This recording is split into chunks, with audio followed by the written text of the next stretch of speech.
Radio Cleu, tu punto de encuentro.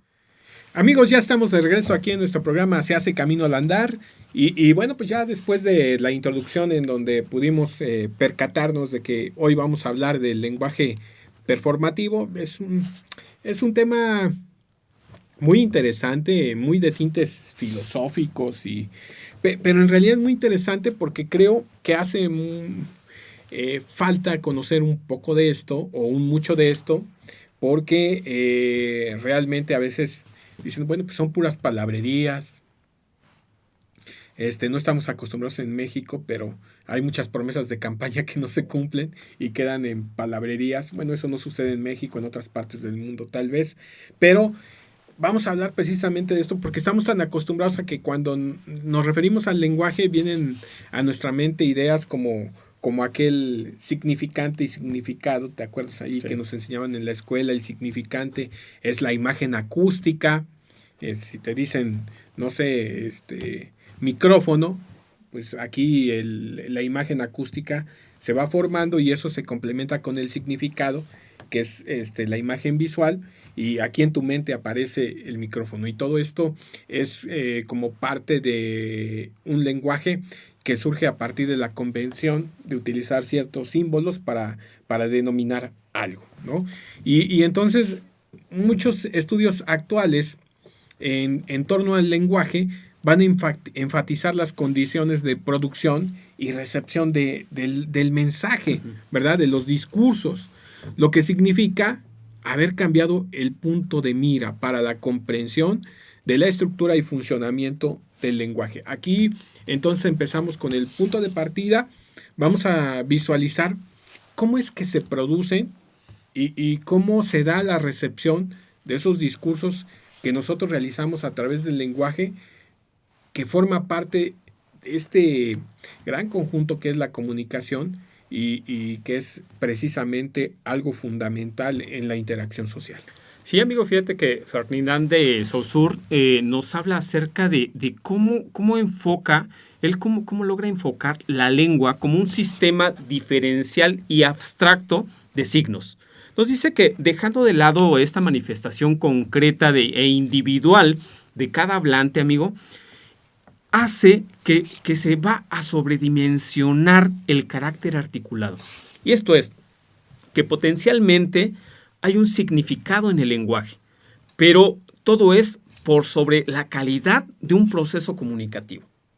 Sí, es que esto es tan esencial porque muchas de las ocasiones lo damos por hecho, ¿no? De que el lenguaje está funcionando, que tú y yo, por ejemplo, hablamos el español bien y nos podemos comprender, pero no siempre es así, ¿verdad? Porque en ocasiones parece que conoces el conjunto de palabras, pero algo que dejaron de lado cuando se empezó a estudiar estas cuestiones del lenguaje es precisamente esa interrelación entre el emisor y el destinatario, entre el mensaje y la referencia.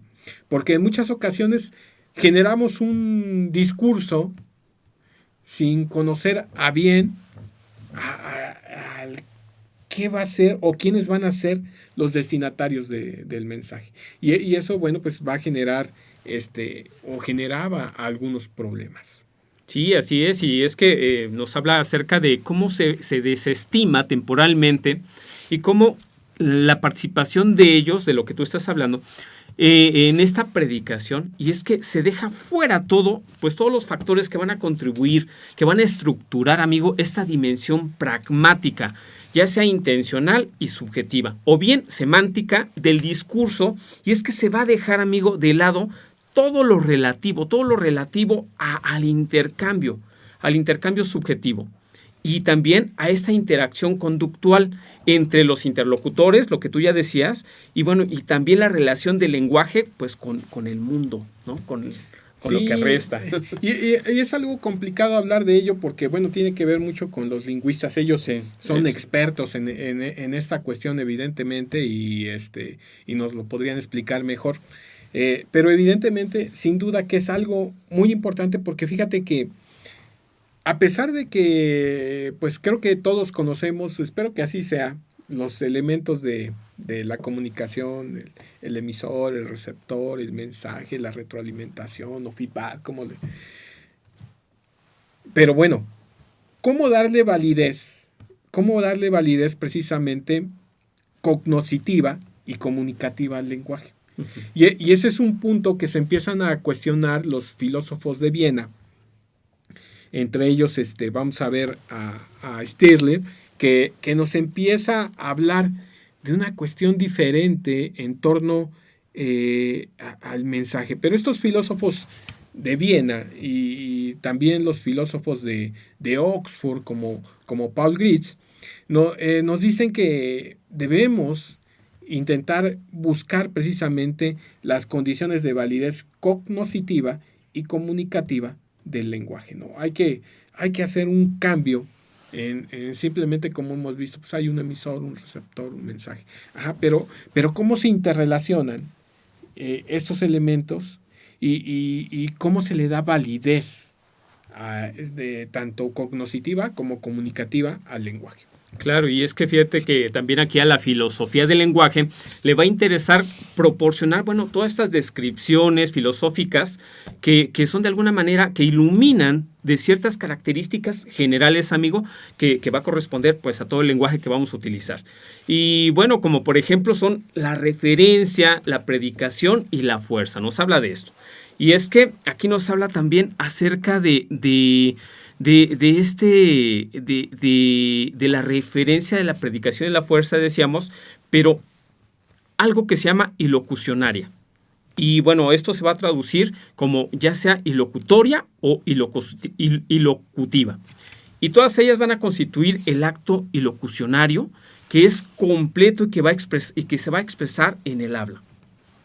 Fíjate que esto es muy importante de lo que estás hablando, porque se refiere no solamente a esta cuestión de ir hilando símbolos o palabras, conjuntarlos y poder verificar el acto del habla. O sea, es muy importante ver si es cierto esta producción y la emisión del símbolo o la palabra que se van a realizar en el acto del habla, pero también es muy importante poder establecer cómo se constituye el acto del habla y los actos de habla, es decir, estas unidades básicas que son de comunicación lingüística en lo que tú mencionabas, cómo es que manifestamos algo, pero con ese algo o al estar diciendo ese algo, pues obviamente también queremos hacer algo. Eso es una parte importante. Sí, es que también la otra hipótesis va a sostener que la teoría del lenguaje es parte de una teoría de la acción. Simplemente porque pues hablar es una forma de comportamiento, así nos dice esta hipótesis, y que va a ser regida por reglas.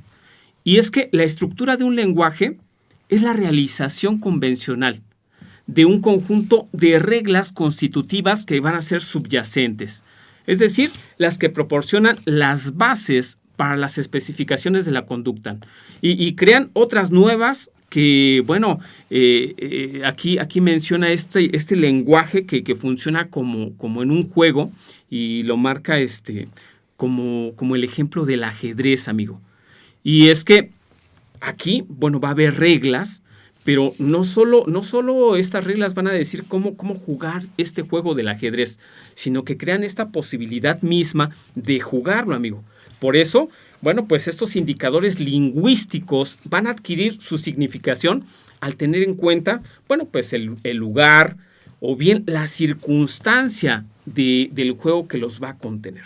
Efectivamente, es algo importante aquí en torno a lo que estás mencionando en ese ejemplo del ajedrez, ¿no? Porque así como el ajedrez, la lingüística tiene una estructura que nos indica cuáles son las reglas para poder verificar el acto del habla. Uh-huh. Pero también no solamente te dice cómo verificarlo, sino además te dice o te lleva a jugarlo.